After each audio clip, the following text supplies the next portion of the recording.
विमल प्रिया जी का मैं साधुवाद करना चाहूँगा। और साथ साथ में आज का जो पूजा का संचालन जो आर्यवज्री ब्रह्मचारी ने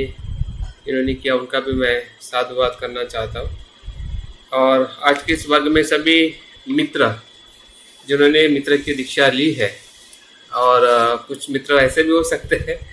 कि जो दीक्षा लेना चाहते हैं, तो दोनों प्रकार के मित्रों का मैं आज के इस वर्ग में तहे दिल से स्वागत करता हूँ, अभिनंदन करता हूँ। और जिस प्रकार से विमल प्रिया जी ने बताया है कि ये विषय बहुत ही महत्वपूर्ण है और केंद्रवर्ती है। पूरे हमारे आध्यात्मिक जीवन का वो एक संपूर्ण दर्शन है। उस संपूर्ण दर्शन को समझने के लिए और उसका अनुभव करने के लिए ये विषय हमने लिया हुआ है। और इसके पहले की भी जो विषय आपने अभ्यास किए, जैसे कि बुद्धत्व मानव का आदर्श हो, या मन सृजक और प्रतिक्रियात्मक हो, या शील समाधि प्रज्ञा हो, तो इन अभ्यासों से भी हमने कहीं ना कहीं बौद्ध धर्म के बारे में हम काफ़ी परिचित हैं। प्रत्यक्ष रूप में अभ्यास के माध्यम से हो, या आपका स्वयं का अध्ययन भी होगा, उसके माध्यम से भी हम सभी बौद्ध धर्म से काफ़ी परिचित है। हमारा अभ्यास धीरे धीरे आगे बढ़ रहा है। लेकिन जैसे जैसे हमारा अभ्यास आगे बढ़ते जा रहा है, वैसे वैसे जो बौद्ध धर्म के जो विभिन्न सिद्धांत है या अलग अलग प्रकार की बुद्ध की शिक्षा है, उसका भी हमारा अभ्यास होना एक हमारे लिए बहुत ही महत्वपूर्ण है। और एक बहुत ही अच्छी हमें संधि उपलब्ध हुई है इस ऑनलाइन के माध्यम से। कह सकते हैं कि हमारे इस वर्ग में भोपाल से जुड़ते हैं, नागपुर से जुड़ते हैं, गुजरात से जुड़ते हैं, और हमारे इस उत्तर भारत से हो, और एक हमारे बीच में कनाडा से भी एक विद्यार्थी जुड़ा हुआ है कि जो यहीं से गया हुआ है, लेकिन अभी वो कनाडा में है, फिर भी वो जुड़ पा रहा है क्योंकि ये ऑनलाइन के माध्यम से हम अभ्यास कर रहे हैं। अन्यथा शायद जुड़ना बड़ा मुश्किल होता और अभ्यास को करना भी बड़ा मुश्किल होता। तो सभी मुश्किल ये जो है इस पेंडेमिक सिचुएशन में भी हम अपने आप को एक अच्छा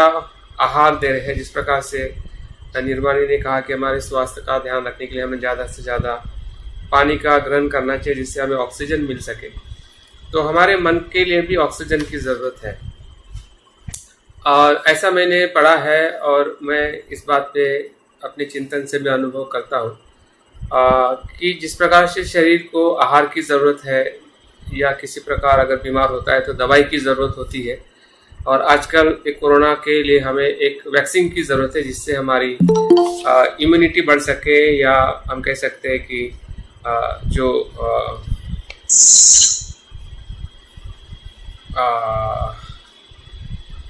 जो हमारी बॉडी के अंदर जो रोग प्रतिकारात्मक शक्ति है वो बढ़ने के लिए हम वो वैक्सीन लेते हैं, जिससे हमारा शरीर इस कोरोना वायरस से लड़ सके। लेकिन और एक रास्ता है कि हम हमारे बूस्ट को, हमारे रोग प्रतिकारात्मक शक्ति को हम बढ़ा सकते हैं, जिसमें से एंटीबॉडीज जो है, जो वैक्सीन क्या करती है कि हमारे एंटीबॉडीज को क्रिएट करती है, जिसके एंटीबॉडीज के वजह से हम कोरोना के वायरस से लड़ सकते हैं। तो एंटीबॉडीज जो बनाने का दूसरा भी सबसे महत्वपूर्ण सोर्स है, वो है हैप्पीनेस। अभी हैप्पीनेस है शब्दों को सुनते हुए हम हजारों बार, लाखों बार इस शब्दों को सुना है, और हम चाहते भी है कि हम सुखी रहे, आनंदित रहे। लेकिन सुखी रहने के जो पहलू है, या उसके जो अलग अलग विषय है, उस विषय को समझना बहुत ज़रूरी है। तो हम किसी को थैंक्स कैसे सुखी हो सकते हैं, किसी को मदद करके सुखी हो सकते हैं, अच्छा संगीत सुन के हम सुखी हो सकते हैं, अच्छा हम क्रिएटिव वर्क करके सुखी हो सकते हैं। तो बहुत सारे हमारे पास में टूल्स है, जिसके वजह से हम अपने हैप्पीनेस को बढ़ाते हुए हमारी जो एंटीबॉडीज जो है हमारे शरीर के अंदर हम बूस्ट कर सकते हैं, ताकि हम अपने इस कोरोना वायरस से लड़ सकें। लेकिन सबसे महत्वपूर्ण और ऐसा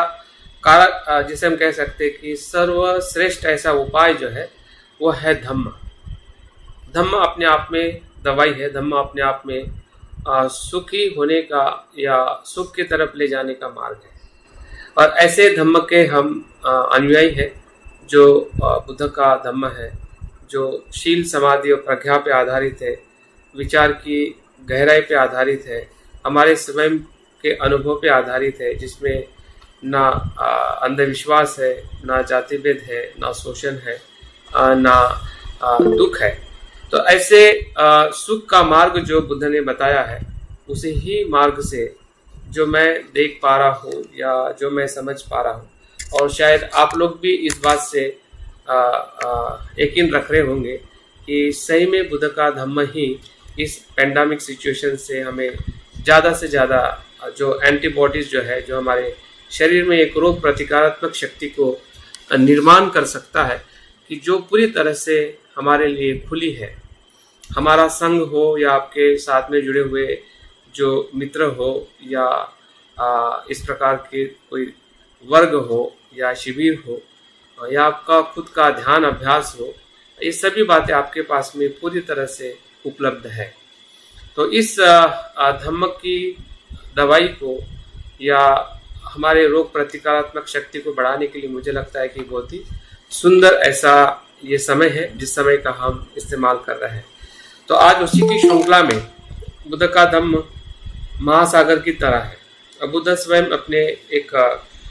संवाद में अपने भिक्षुओं से कहते हैं कि भिक्षुओं, ये जो जंगल में जो पेड़ है और पेड़ के गिरे हुए जो पत्तियां हैं, वो ज़्यादा है, या जो मैंने हाथ में जो पकड़ी हुई या कुछ पत्तियों को मैंने हाथ में लिया हुआ है, वो ज़्यादा है। तो बुद्ध के शिष्य कहते हैं कि भगवंत, ये जो जंगल में पड़ी हुई जो पेड़ की पत्तियां है या पत्ते जो है, वो अनंत है, और आपने जो हाथ में पकड़े हुए पत्ते हैं वो सीमित है, 10, 12 या 15। तो बुद्ध उनको बताते हैं कि भिक्षु, मैंने जो अनुभव किया है ज्ञान का, वो कैसे है, वो इस अनंत पत्तियों जैसा है। इतना ज्ञान मेरे पास में है जो मैं जानता हूँ या जो मुझे पता है, लेकिन इन सभी ज्ञानों में से, सभी बुद्धियों से या सभी बातों में से, जो आपके लिए और इस संसार के लिए जो सबसे श्रेष्ठ ऐसी बातें हैं, जो श्रेष्ठ धम्म है, वो धम्म मैं आपको बता रहा हूँ। उसी धम्म के अंदर बुद्ध के बताए हुए जो हमें सुत्त पिटक, अभिधम्म पिटक और विनय पिटक के अंदर हम पूरे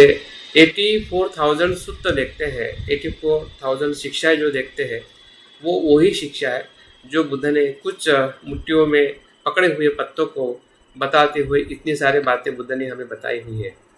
और उसमें से एक जो बात है, या पहली बात कह सकते कि बुद्ध के बुद्धत्व प्राप्त होने के बाद पहली जो शिक्षा जो है, और बुद्ध की जो अंतिम शिक्षा जो हमें कुशीनगर में हमें एक भिक्षुओं को देते हुए वो कहते हैं कि अप्रमादित रहो और सत्य को प्राप्त करो।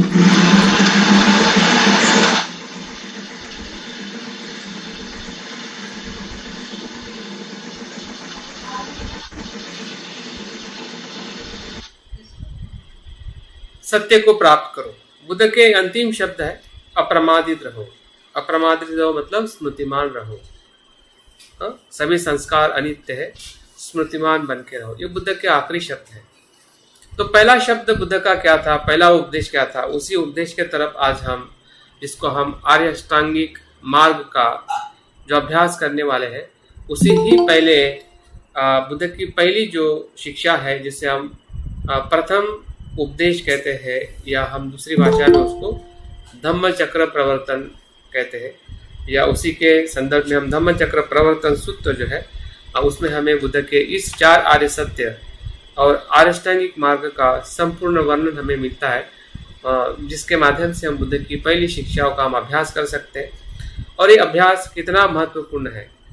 हमने अभ्यास क्यों करना चाहिए, कैसे करना चाहिए,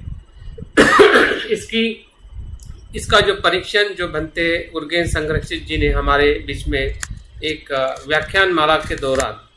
उन्होंने इंग्लैंड में जो व्याख्यान अष्टांगिक मार्ग पे उन्होंने दिया था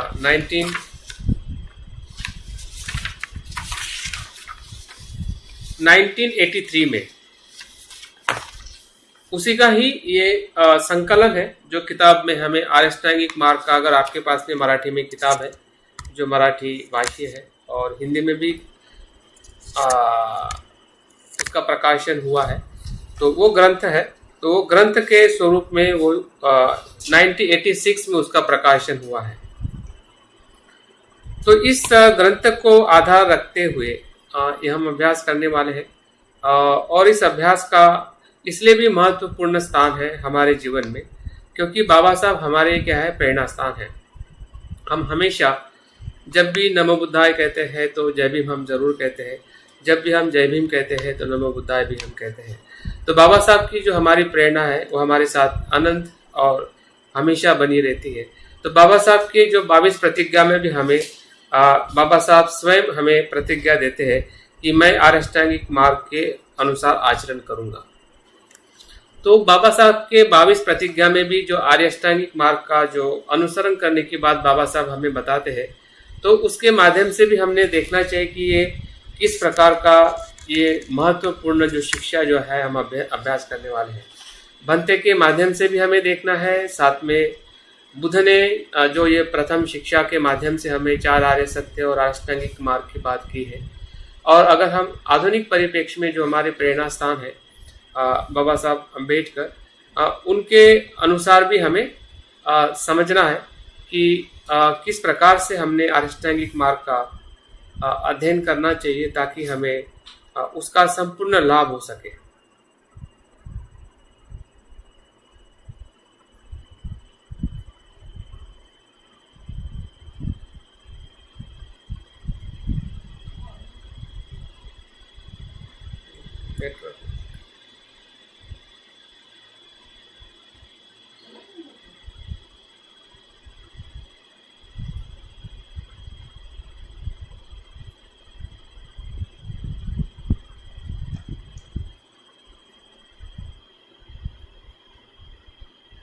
नेटवर्क आ रहा है ये अपडेट लागू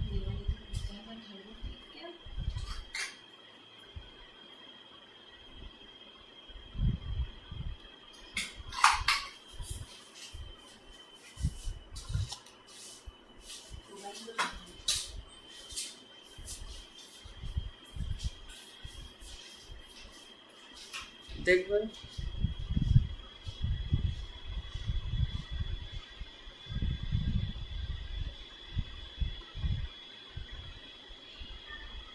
हाँ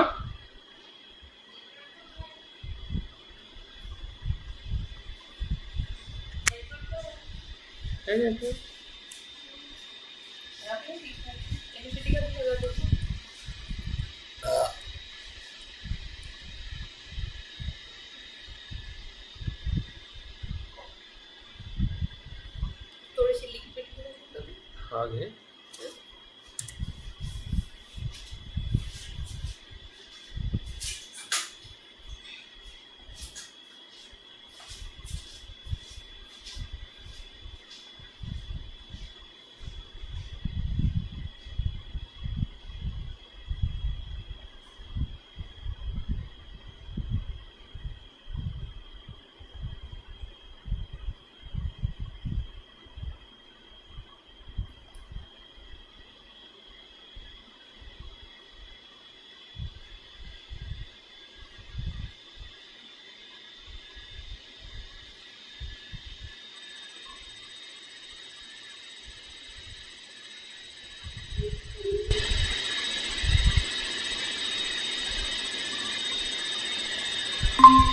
हाँ, हम लोग वो पहले पिछली बार बताया था ना हम लोग की महिलाओं के दुख को बारे में बाहर निकालने का एक ऐसा सोच रहे हैं, निर्णय ले रहे हैं।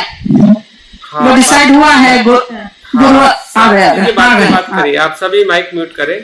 मेरा नेटवर्क ठीक नहीं था, अभी मैं फिर से ज्वाइन किया हूँ। तो थैंक यू थासवारी। और हम आगे बढ़ते हैं कि जिस प्रकार से हम इस अभ्यास को किस प्रकार से और किस उद्देश्य से ले रहे हैं उसके बारे में हम थोड़ा आज के दिवस की प्रस्तावना में हम देखने वाले हैं, ताकि हमारा जो इस विषय की तरफ देखने का हमारा नज़रिया है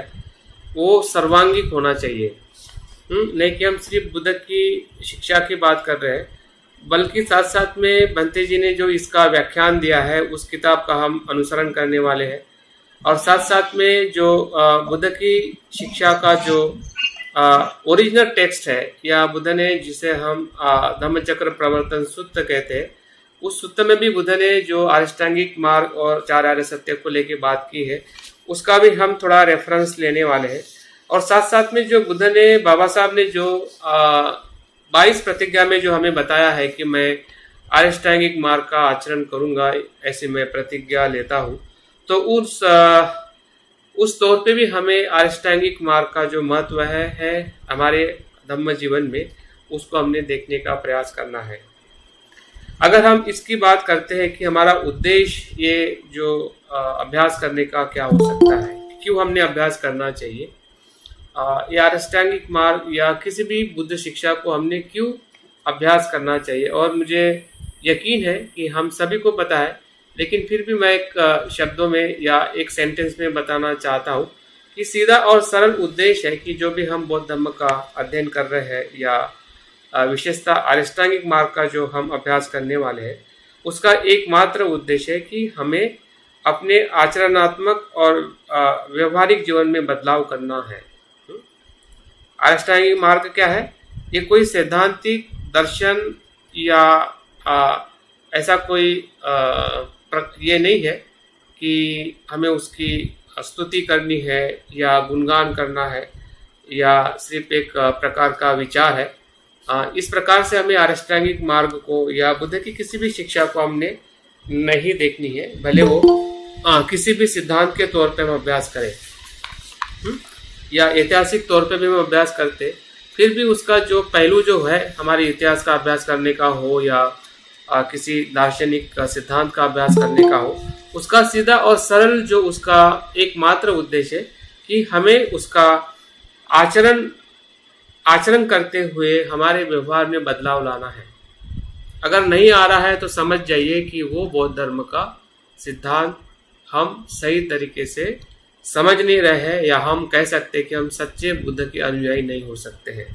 जब तक उस सिद्धांत को या उस किसी भी बात को हम अभ्यास कर रहे हैं, जब तक हम उसका स्वाद ना ले, जब तक हम अपने जीवन में उसका आचरण ना करें, और हमें व्यवहार जो है हमारे काया वाचा मन के जो व्यवहार है उसमें जब तक बदलाव नहीं लाते हैं या बदलाव लाने के लिए हम प्रयास नहीं करते हैं, तब तक बुद्ध की कोई भी शिक्षाएं जो है हमारे लिए कह सकते हैं कि हमारे पास में अमृत है, लेकिन हम अमृत पी नहीं रहे हैं, या हमारे पास में रत्न है लेकिन रत्न का उपयोग कैसे करना है वो हम सीख नहीं रहे हैं। और ऐसी बहुत सारी कहानियां हैं कि इसके बारे में हमें बताती है कि रत्न को हम समझते हुए भी उसका जब आचरण नहीं करते हैं, उसका उपयोग नहीं करते, तो वो रत्न कभी भी हमें लाभान्वित नहीं करते हैं। तो ऐसे पड़े हुए रहते हैं, लटके हुए रहते हैं, या अलमारी में पड़े रहते हैं। हमारे ग्रंथ अलमारी में पड़े हुए, बुद्ध की मूर्तियां हमारे घर में पड़ी हुई है, लेकिन कभी भी हम उस रत्न को कैसे उपयोग करना है, कैसे उसका अर्थ समझना है, कैसे अपने जीवन में आचरण करना है, इसके बारे में बहुत हम कम चिंतन करते हैं। तो ये हमारा जो बुद्ध के तरफ, बुद्ध रत्न के तरफ देखने का नजरिया है, या धम्म रत्न के तरफ देखने का नजरिया है, या जो संघ हमारे बीच में जो कल्याण मित्र है या मित्र है, तो उनसे हम कैसे संपर्क करते हैं, क्यों संपर्क करते हैं, कैसे करना चाहिए, कैसा उनका हमने अपने आध्यात्मिक जीवन में बदलाव लेने के लिए उसका उपयोग करना चाहिए, ये सभी बुद्ध धम्म संघ जो है, ये 3 रत्न जो है वो उसका उपयोग कैसे करें, ये आपके और मेरे स्वयं के अनुभव पे या स्वयं के इच्छा पे आधारित है। अगर हमारी इच्छा ही अगर दुखों से मुक्त होने की नहीं है, अगर हमारी इच्छा ही अगर बुद्ध होने की नहीं है, तो निश्चित है ये 3 रत्न वैसे ही पड़े रहेंगे। आपके घर में ग्रंथ होगा लेकिन ग्रंथ का हम अध्ययन नहीं करेंगे। हमारे पास में बुद्ध का रूप होगा लेकिन बुद्ध के रूप को हम अच्छी तरह से देख नहीं पाएंगे। हमारे पास में संघ है, हमारे पास में इतना बड़ा मित्र सर्कल है, लेकिन हम मित्रों से बात नहीं कर पाएंगे। तो यही कहीं ना कहीं हमारे जीवन में जो अगर सुख, जैसे कि मैंने पहले ही कहा कि आज के पेंडेमिक जगत में या पेंडेमिक जो भय का वातावरण है, उसमें अगर हमारी जो बूस्ट या हमारी रोग प्रतिकारात्मक शक्ति बढ़ानी है, तो वैक्सीन के साथ साथ में, कोई वैक्सीन ले रहा है तो आप जरूर ले सकते हैं। वैक्सीन के साथ साथ में हमारी जो भीतर में जो एंटीबॉडीज जो विकसित करने के लिए हमें अलग अलग प्रकार के सुख या सुखी होने के जो अलग अलग साधन है, उस साधन के अंदर धम्म एक अपने आप में श्रेष्ठ साधन है।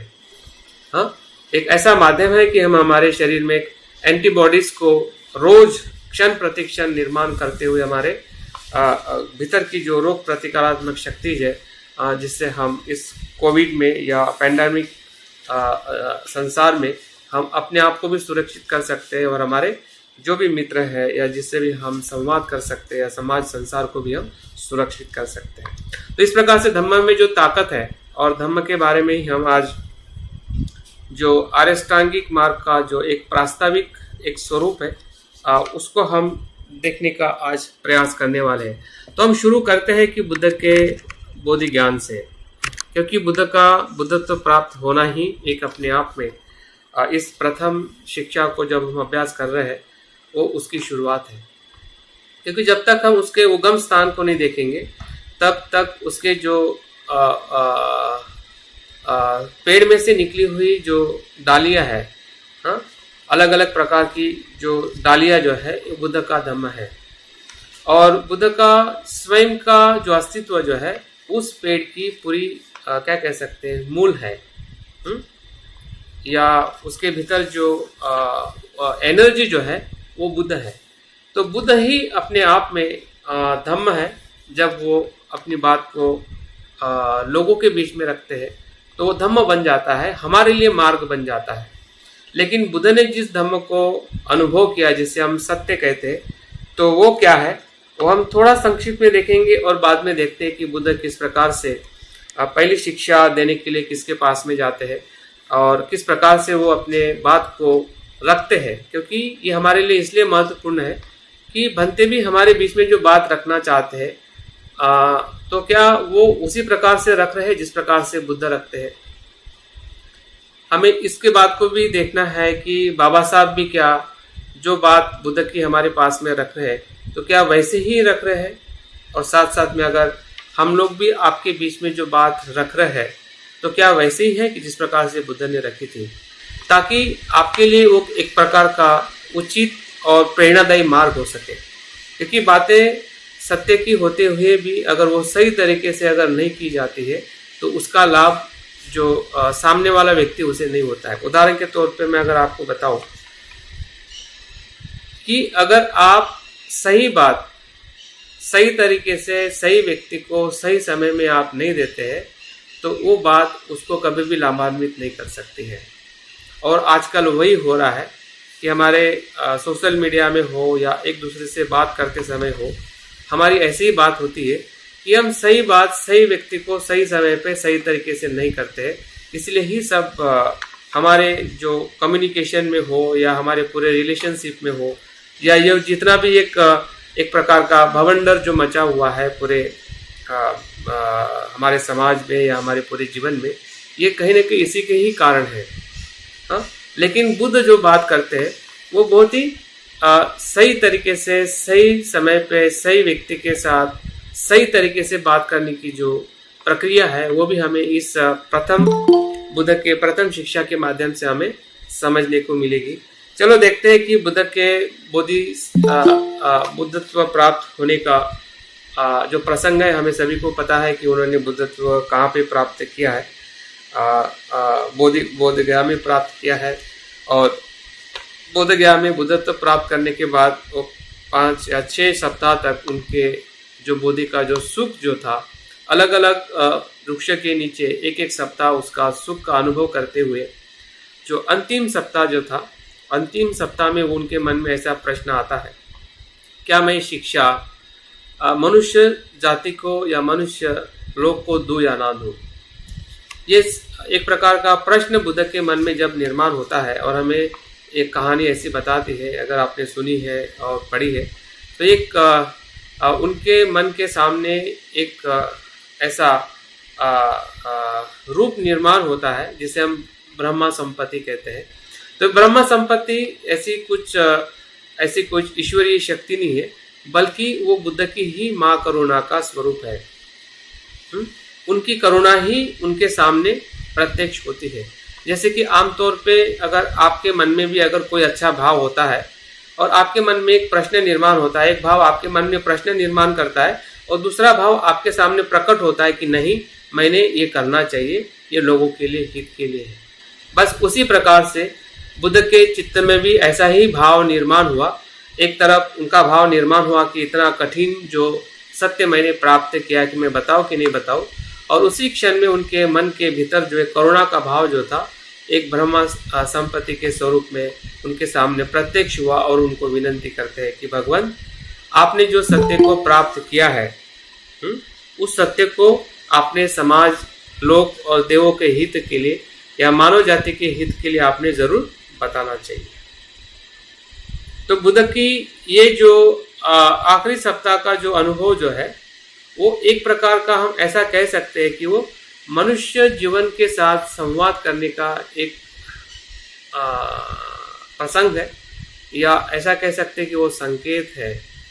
अगर ब्रह्मा संपत्ति अगर मन में उनके माँ करुणा का अगर उद्भव नहीं होता और वो अगर ऐसे ही उनके ज्ञान के साथ में वो एकांत में रहते, तो वो सम्यक संबुद्ध नहीं होके वो सिर्फ प्रत्येक बुद्ध होते। हमें पता है कि 3 प्रकार के बुद्ध बौद्ध धर्म में हमें अभ्यास करने को मिलते हैं, कि जो प्रत्येक बुद्ध होते हैं कि जो स्वयं के प्रयत्न से बुद्धत्व प्राप्त करते हैं और अपनी शिक्षाओं को लोगों को नहीं बताते हैं, उसको प्रत्येक बुद्ध कहते हैं। सम्यक संबुद्ध वो होते हैं कि जो स्वयं के प्रयत्न से बुद्धत्व को प्राप्त करते हैं और लोक कंपना के कारण या महाकरुणा के कारण लोगों के हित और कल्याण के लिए वो धम्म का उपदेश देते हैं। तीसरे प्रकार के जो बुद्ध है, जिसे हम अरहंत कहते हैं या श्रावक बुद्ध कहते हैं, कि जो व्यक्ति बुद्ध के धम्म को सुनकर या बुद्ध के मार्गों को सुनकर, उपदेश को सुनकर जो न्यूरॉनों को या क्लेशों को नष्ट करता है और अरहंत पद को प्राप्त करता है, उसे अरहंत कहते हैं या श्रावक बुद्ध कहते हैं। तो हम सभी या बुद्ध के बाद में जो भी बुद्ध हुए हैं, बुद्ध के शब्दों को या बुद्ध के वाणी को सुनकर वो इसी ही कैटेगरी के अंदर, इसी ही प्रकार के अंदर सभी हम लोग आते हैं। तो इस प्रकार से हम देखते हैं कि बुद्ध का जो संबोधन करना या बुद्ध का धम्म उपदेश करना, ये कहाँ से उत्पन्न हुआ है? बुद्ध के ज्ञान से और बुद्ध के करुणा से। बुद्ध का ज्ञान तो उन्होंने बोधि गया के नीचे प्राप्त किया था, जिसे हम प्रतीत्व समुत्पाद कहते हैं, है ना, या उनको संबोधि का ज्ञान प्राप्त हुआ था। लेकिन प्रज्ञा के साथ उनकी अगर महाकरुणा अगर निर्माण नहीं होती, तो शायद आज जो हम धम्म बंते जी के माध्यम से हो या बाबा साहब के माध्यम से हो या हम संघ के या आप लोगों के माध्यम से हो, वो शायद ही वो धम्म आज हमारे सामने प्रकट नहीं होता। अगर हुआ है तो बुद्ध की जो महा अनुकंपा है, जिसे हम महाकरुणा कहते हैं, उसी महाकरुणा के कारण बुद्ध का जो उपदेश देने का जो उनका एक मन बना, या उन्होंने अपने पैर जो है बुद्ध गया से लेके वो सारनाथ की तरफ आए। हम देखते हैं कि बुद्ध गया से सारनाथ का सफ़र उन्होंने करीबन 2 या 2.5 महीना तक पैदल चलते हुए किया है। तो ये सफ़र उनके शरीर को, या अगर हम अपने मन से देखते हैं तो बुद्ध का वो सफ़र कितना कठिन रहा होगा। और ऐसे कठिन सफ़र को भी करते हुए वो उन व्यक्ति को वो धम्म बताने के लिए गए थे कि जो व्यक्ति उनके कठोर तप में उनके मित्र थे, जिसे हम पंचवर्गीय भिक्षु कहते हैं। और शायद उनके आपको नाम भी पता होगा, हाँ, जिसका नाम कौंडिन्य था, वप्प था, बद्य था, अश्वजित था और महानाम था। ये पांचों जो पंचवर्गीय भिक्षु है, अगर आपको इतिहास के बारे में थोड़ा पता होगा तो ये कौंडिन्य वही है कि जब वो सिद्धार्थ का जो अभिषेक होता है या उनके नाम की घोषणा होती है राज दरबार में, तब यही कौंडिन्य सबसे बाकी 8 जो भिक्षुओं थे उसमें से सबसे युवा होता है और सबसे पंडित होता है, ज्ञानी होता है, और वही सिद्धार्थ को या सिद्धार्थ का रूप का दर्शन करते हुए या उनके लक्षणों को देखते हुए वो एक ही प्रकार का भविष्यवाणी करता है कि सिद्धार्थ इस जीवन में सिर्फ बुद्ध होगा। बाकी सभी ब्राह्मण जो 2 प्रकार की भविष्यवाणी करते हैं कि ये संसार में रहेगा तो चक्रवर्ती राजा बनेगा, या फिर संसार से अगर वो सन्यासी बनेगा या ग्रहहीन जीवन जिएगा तो वो सम्यक संबुद्ध बनेगा। तो ये वही कौंडिन्य है। और आपको इस बात के इसका भी थोड़ा पता हो या ना हो, तो ये जो 4 जो ब्राह्मण जो कौंडिन्य के साथ में आए हैं, हाँ, वो जो 7 ब्राह्मण थे उसके वो 4 पुत्र थे, हाँ, क्योंकि बाकी जो ब्राह्मण थे उनके पुत्र जो थे उन्होंने आने के लिए नकार दिया था, लेकिन 4 जो ब्राह्मण थे जो उस समय भविष्यवाणी की थी, क्योंकि वो नहीं रहे थे, लेकिन कौंडिन्य को पता था कि ये वही ब्राह्मण है, उसी के पुत्र है कि जिन्होंने भविष्यवाणी की थी कि ये जब गृह त्याग करेंगे तो बुद्ध बनेंगे। तो जब गृह त्याग बुद्ध ने सिद्धार्थ ने किया था, तब कौंडिन्य जो है वो सभी ब्राह्मणों के पुत्र के पास में गया और उनको पूछा कि क्या आप मेरे साथ में जो सिद्धार्थ ने गृह त्याग किया है तो क्या आप भी गृह त्याग करके उनके साथ में हम जाएंगे, क्या उनका हम अनुयायी बनेंगे, ताकि आपके पिताजी ने जो भविष्यवाणी की थी उसका हमें लाभ मिल सके। तो उनमें से ये 4 जो ब्राह्मण जो थे वो उन ब्राह्मणों को पुत्र थे। तो इस प्रकार से जो 5 ब्राह्मण या 5 जो हमें पंचवर्गीय भिक्षु के नाम पे हम जानते हैं, तो ये बुद्ध के उस जो भविष्यवाणी हुई थी उसके साथ में भी जुड़े हुए उनका एक संबंध है। और हमें पता है कि बुद्ध के या सिद्धार्थ गौतम की जो कठोर तपस्या जो थी, उस तपस्या के अंदर इनका जो संयोग जो रहा है और उनको बुद्ध का या सिद्धार्थ का कठोर तप का जो उन्होंने त्याग करने के बाद में ये जो 5 उनके जो साथी थे वो भी उनको त्याग करते हैं और वो सारनाथ की तरफ उनका वो वास्तव्य रखते हैं और बुद्ध गया में ही बौद्धिक ज्ञान को प्राप्त करते हैं। जब उनको पता चलता है कि ये जो 5 मेरे मित्र हैं सारनाथ में है और वो वहाँ से प्रवास करते हुए वो सारनाथ आते हैं। अभी यहाँ पे हमने ये समझना है कि जब बुद्ध उस 5 वर्गीय भिक्षु के समीप जाते हैं तो क्या होता है, और बुद्ध किस प्रकार से उनसे संवाद करते हैं, और किस प्रकार से वो 5 वर्गीय भिक्षु जब सिद्धार्थ को दूर से ही देखते हैं तो वो उनके मन में एक अपना भ्रम बना लेते हैं कि ये वही गौतम है कि जिन्होंने तपस्या को छोड़ के आहार को ग्रहण किया था।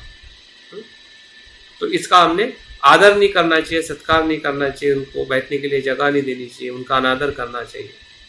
लेकिन हमें पता है और कहानी बताती है या सूत्र बताता है कि जैसे जैसे बुद्ध समीप आए वैसे वैसे जो 5 भिक्षु का जो मन परिवर्तित होने लगा। ये महत्वपूर्ण है। क्यों हुआ होगा, कैसे हुआ होगा, अगर हम थोड़ा तर्क विचार करते हैं, अनुभव से देखते हैं, तो बुद्ध का जो व्यक्तित्व उसके पहले जो था जब उनके साथ में थे और बुद्धत्व प्राप्त करने के बाद में जो बुद्ध का व्यक्तित्व जो रहा होगा वो निश्चित ही 2 व्यक्ति के भीतर बहुत बड़ा परिवर्तन था। जैसे जैसे पास में बुद्ध आते हैं वैसे वैसे उनका मन बदलने लगता है और वैसे वैसे वो बुद्ध को आदर करते हैं, बैठने के लिए उस आसन देते हैं, पैर धोने के लिए पानी देते हैं और वो बुद्ध उनके समीप बैठते हैं। बुद्ध समीप बैठने के बाद में वो तुरंत अपने धम्म का उपदेश नहीं देते। वो ये बात शुरू करते हैं, वो पहली बात उनको याद दिलाते हैं कि मित्रों, कभी आपने मुझे देखा है या ऐसा कभी आपको लगा कि मैंने कभी झूठ आपसे बोला है? तो 5 मित्र कहते हैं कि गौतम, आप कभी झूठ नहीं बोले हैं, ये हमें पता है। अगर आपको लगता है कि मैं अगर कभी इसके पहले झूठ नहीं बोला तो अभी भी मैं जो बोलने वाला हूँ वो सच ही बोलने वाला हूँ, क्योंकि तब मैं बुद्धत्व को प्राप्त नहीं किया था। लेकिन अभी मैं जो हूँ, मैं बुद्धत्व प्राप्त या बुद्ध हूँ, या मैं सभी संसार के सभी ज्ञान से मुक्त हूँ, ऐसा व्यक्ति हूँ।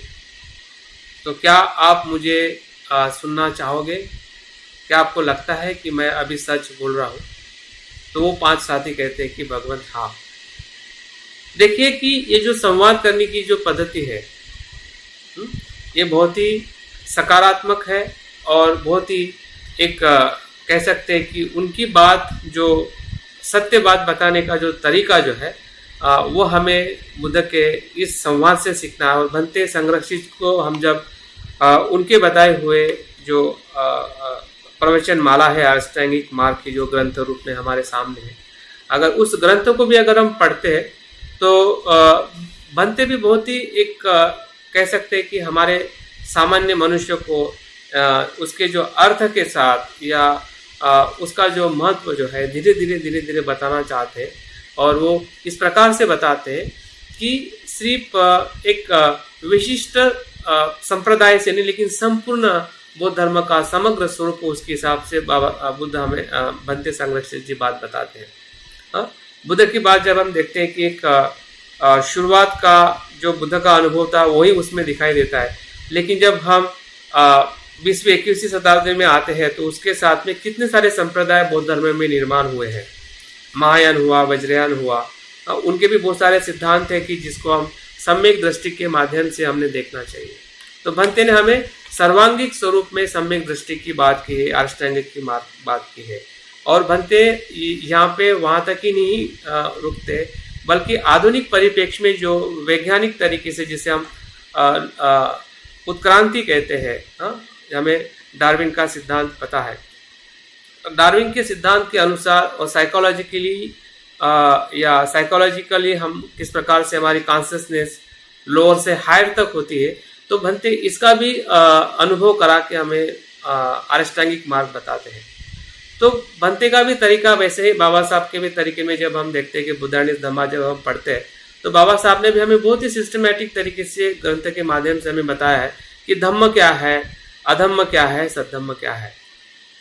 बुद्ध की शिक्षाओं को उन्होंने बहुत ही अच्छी तरह से वर्गीकृत करके हमें बताने का प्रयास किया है कि बुद्ध का धम्म हमने किस प्रकार से सुचारू रूप से हमने समझना चाहिए। अगर हम 22 प्रतिज्ञा की भी बात करते हैं तो बाबा साहब की कुछ प्रतिज्ञाएं कुछ छोड़ने की बात करती है, त्याग की बात करती है, और बाद में कुछ आचरण की बात करती है, बाद में कुछ संकल्प की बात करती है। तो बाबा साहब की 22 प्रतिज्ञा हो या उनका शिक्षित बनो, संगठित बनो, संघर्ष करो, समता, स्वतंत्रता, बंधुत्व, हर एक पहलू के अंदर भी अगर हम आप देखोगे तो बाबा साहब का भी जो तरीका जो है बहुत ही सिस्टमैटिक और बहुत ही कह सकते हैं कि पद्धति जिसे हम कह सकते हैं सुचारू रूप से अपनी बातों को या अपने आंदोलन को भी आगे ले जाना, ये बुद्ध की शिक्षाओं का ही परिणाम हमें भंते जी के संवाद में या भंते जी के लेखन में या बाबा साहब के लेखन में हो या बाबा साहब के पूरे आंदोलन में हमने देखने का प्रयास करना चाहिए, ताकि हम भी उसी प्रकार से अपने धम्म का संवाद कर सकें। आपका धम्म का संवाद करना आपके किसी भी व्यक्ति के साथ उसी प्रकार से होना चाहिए, क्योंकि वही से धर्म स्पर्श करता है। अगर स्पर्श ही नहीं करेगा तो धम्म बताने का कोई मतलब नहीं है। अगर कनेक्शन नहीं बनता है, अगर एक कनेक्शन अगर बुद्ध उस पंचवर्गीय भिक्षु के साथ में नहीं बना पाते और सिर्फ वो अपनी बात कर देते, तो मुझे नहीं लगता है कि ये 5 भिक्षु आरंत होते। अगर 5 भिक्षु जो 3 महीने में अगर आरंत हुए हैं और हमें इतिहास से बताता है कि कौंडिन्य तो उसी समय आरंत हो गया, उसी समय जैसे बुद्ध को सुना, ऐसा कहते हैं कि वो पहला बुद्ध हुआ बुद्ध के बाद। तो उस पे जो प्रभाव हुआ और बाकी जो 4 जो साथी थे वो धीरे धीरे सप्ताह में या 2-3 सप्ताह के बाद में धीरे धीरे चिंतन करते हुए बुद्ध की और शिक्षा को सुनने के बाद में वो आरंत हुए हैं। तो हमें बुद्ध की जो पहली जो शिक्षा जो है वो कितनी महत्वपूर्ण है, विशेषता अगर हम देखें कि उनका संवाद का तरीका, क्योंकि हम अगर विषय के जब भीतर जाएंगे तो विषय के भीतर जाने के पहले अगर हमारे पास में अगर उचित प्रारूप है, ये शिक्षा सिर्फ सुनने के लिए नहीं है या सिर्फ उसको पढ़ने के लिए नहीं है, बल्कि उसका आचरण करते हुए हमारे व्यवहार में अगर हम बदलाव ला सके या लाने के लिए अगर हम इस शिक्षा को अगर हम अभ्यास करते हैं तो निश्चित ही है कि हमारा जो अभ्यास जो है काफ़ी गहरा हो सकता है। बुद्ध आगे बात करते हैं। हमें पता है कि 4 आर्य सत्य की बात बुद्ध ने की है, लेकिन उसके पहले जो 2 बातें की है शायद बहुत ही कम लोग हम ज़्यादा उसमें चिंतन करते हैं। बुद्ध क्या बताते हैं कि पहले बताते हैं कि दोनों अंत जो मार्ग है या जो अंत का जो दृष्टिकोण जो है, जिसे हम काम भोग कहते हैं या कठोर तप कहते हैं, दोनों अंत को छोड़ने की बात बुद्ध करते हैं, या दोनों अंत के जो असम्यक जो मार्ग है उसको छोड़ने की बात बुद्ध उसमें करते हैं। जो हानिकारक है, जो बुद्धिमानों लोगों के लिए अयोग्य है, या जो दुख देने वाली है, या हमारे जीवन को अज्ञान की तरफ लेके जाने वाली है, ऐसे जो 2 अंत जो है, एक काम भोग का अंत, उसमें लुप्त होना, वो एक अंत है, और दूसरा शरीर को कठोर तप करना है। तो ये दोनों अंत को छोड़ना, यही मध्यम मार्ग है। बाद में फिर वो मध्यम मार्ग की बात करते कि मध्यम मार्ग मैंने खोज निकाला है। ये दोनों अंत जो है ये अकुशल है, असम्यक है, ये मूर्ख लोगों का मार्ग है, कि जो मैंने अनुभव किया है। और इस मार्ग को जब तक हम नहीं त्यागेंगे या जब तक इसको हम उसको हम नहीं समझेंगे, तब तक हमारे पास में मध्यम मार्ग नहीं आ पाएगा। और तब जाके बुद्ध मध्यम मार्ग के माध्यम से वो बताते हैं कि मध्यम मार्ग क्या है। तो मध्यम मार्ग ही आर्यष्टांगिक मार्ग है। और आर्यष्टांगिक मार्ग का और विश्लेषण करते हुए हमें पता है कि जो आर्यष्टांगिक मार्ग के अंदर जो 4 आर्य सत्य के अंदर जो चौथा जो आर्य सत्य जो है, चौथा जो आर्य सत्य जो है वही आर्यष्टांगिक मार्ग है, जिसे हम मध्यम पतिपता भी कहते हैं। मध्यम पति पथा भी कहते हैं कि मध्यम मार्ग जो है वही आर्यष्टांगिक मार्ग है, आर्यष्टांगिक मार्ग ही मध्यम मार्ग है। तो इस प्रकार से मध्यम मार्ग का जो हम अभ्यास कर रहे हैं, जिसके अंदर हम आर्यष्टांगिक मार्ग को हम अभ्यास करने वाले हैं। तो इस आर्यष्टांगिक मार्ग का, जैसे कि मैंने बताया कि बनते संरक्षित जी ने इसके अलग अलग व्याख्यान माला का आयोजन करते हुए उसका हमारे सामने उसका एक पुस्तक रूप में उसका प्रकाशन हुआ है, और उसी के आधार पे हम अभ्यास करने वाले हैं। तो आगे न जाते हुए हम अगले सप्ताह से या हमारे जो क्रमवार हम अभ्यास करने वाले हैं, सम्यक दृष्टि से लेके सम्यक समाधि तक, और आर्यष्टांगिक मार्ग का जो पारंपरिक तौर पे या पारंपरिक बौद्ध धर्म में 3 प्रकार से उसका विभाजन किया जाता है, जिसे हम शील स्कंद कहते हैं, जिसे हम समाधि स्कंद कहते हैं या विभाग कहते हैं, और तीसरा जो है प्रज्ञा स्कंद या प्रज्ञा विभाग। तो प्रज्ञा के अंदर पहले जो 2 अंग आते हैं, सम्यक दृष्टि और सम्यक संकल्प, और जो शील के अंदर जो है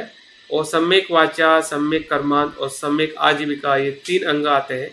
और जो हम समाधि की बात करते हैं तो समाधि के अंदर सम्यक व्यायाम, सम्यक स्मृति और सम्यक समाधि आते हैं। पारंपरिक तौर पे ये विभाजन हम सभी को पता है, और इस विभाजन से ही हम अभ्यास करेंगे। लेकिन साथ साथ में जो बनते संरक्षित जी ने भी इस आर्यष्टांगिक मार्ग को 2 प्रकार से विभाजित किया है। वो विभाजन बहुत ही महत्वपूर्ण है। उस विभाजन का थोड़ी बात करके मैं अपनी बात को यहाँ पे समाप्त करूँगा, और उसके बाद हम सम्यक दृष्टि के पहले अंकों को हम अगले सप्ताह से हम प्रारंभ करने वाले हैं। तो बनते इसमें 2 प्रकार का विभाजन करते हैं आर्यष्टांगिक मार्ग को। वो है पहला जो अंग जो है वो दर्शन मार्ग है। उसके अंदर सिर्फ पहली ही दृष्टि आती है, जिसे हम सम्यक दृष्टि कहते हैं। और दूसरा जो उसका विभाजन बनते करते हैं वो है भावना मार्ग। भावना मार्ग का बनते अर्थ बताते वो परिपूर्ण परिवर्तन का मार्ग है। ये दर्शन मार्ग है और जो भावना मार्ग जो है वो परिपूर्ण परिवर्तन का मार्ग है। उसके अंदर बाकी की जो 7 अंग जो है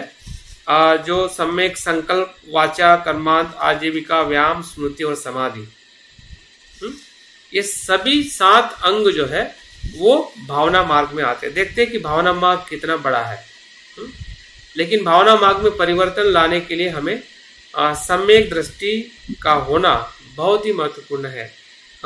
या जिसे हम दर्शन मार्ग कहते हैं, जितना हमारा दर्शन मार्ग उचित स्पष्ट होगा उतने ही मात्रा में हम अपने भावना मार्ग के अंदर जो 7 अंग है उसमें हम बदलाव ला सकते हैं। तो मैं उम्मीद करता हूँ, या हम सभी उम्मीद करते हैं, जो आपके साथ में इस अभ्यास को हम अलग अलग ब्रह्मचारी आपके सामने आने वाले हैं, कि जिस प्रकार से मैं सम्यक दृष्टि का अंग आपके बीच में अभ्यास कराने वाला हूँ, और उसके बाद बाकी के अंग जो है धीरे धीरे हमारे जो बाकी ब्रह्मचारी हैं वो भी आपके साथ में संवाद करेंगे, जिसमें हम संपूर्ण आर्यष्टांगिक मार्ग का हम अभ्यास करने वाले हैं। तो मैं अपनी बात मुझे लगता है कि इतना पर्याप्त है, कि जिस बात को मैं आपके बीच में बुद्ध के माध्यम से है, बनते संरक्षक जी के माध्यम से है, और बाबा साहब अम्बेडकर जी के माध्यम से है, उसकी प्रस्तावना रखने के लिए जो मैंने मुद्दे बताए हैं या कुछ बातें बताई है, उससे मैं उम्मीद करता हूँ कि आपको ज़रूर इस विषय के गहराई में जाने के लिए या उसके साथ में जुड़े रहने के लिए, कि इसके बाद हम कैसे कैसे क्या क्या अभ्यास करने वाले हैं, और उसकी पूर्व तैयारी आप ज़रूर बना के रखिए। अगर आपके पास में किताब है तो ज़रूर उसका अध्ययन करें, अगर नहीं है तो कुछ पन्नों को, कुछ चैप्टर्स को हम आपके फ़ोटो निकाल के मोबाइल से आपके पढ़ने के लिए ज़रूर रखेंगे, ताकि आप उसका स्वयं भी अध्ययन करें। ताकि आपका अध्ययन होगा, सुनना होगा, चिंतन होगा, तो निश्चित है आपके व्यवहार में बदलाव करने के लिए ये जो अष्टांगिक मार्ग जो है, जो संपूर्ण धम्म है, और जिससे बुद्ध ने स्वयं बुद्धत्व प्राप्त का मार्ग खोजा है, और उसी ही मार्ग को हमें बताया है। और ये किस प्रकार से सिर्फ हमारे संघ में ही नहीं या विशिष्ट संप्रदाय में ही नहीं, तो संपूर्ण जितने भी संप्रदाय है, जितने भी बौद्ध परंपरा है, सभी परंपराओं में इस शिक्षा को महत्वपूर्ण स्थान है। तब भी था, आज भी है, और निरंतर बना रहेगा, क्योंकि ये शिक्षा ही बहुत ही गहरी है, बहुत ही महत्वपूर्ण है। तो बहुत बहुत साधुवाद, धन्यवाद, थैंक यू वेरी मच आप लोगों के आज की इस मेरे बात को सुनने के लिए। धन्यवाद मुरली कुमार जी, आपने बहुत स्पष्ट तरीके से ये प्रस्तावना सम्यक दृष्टि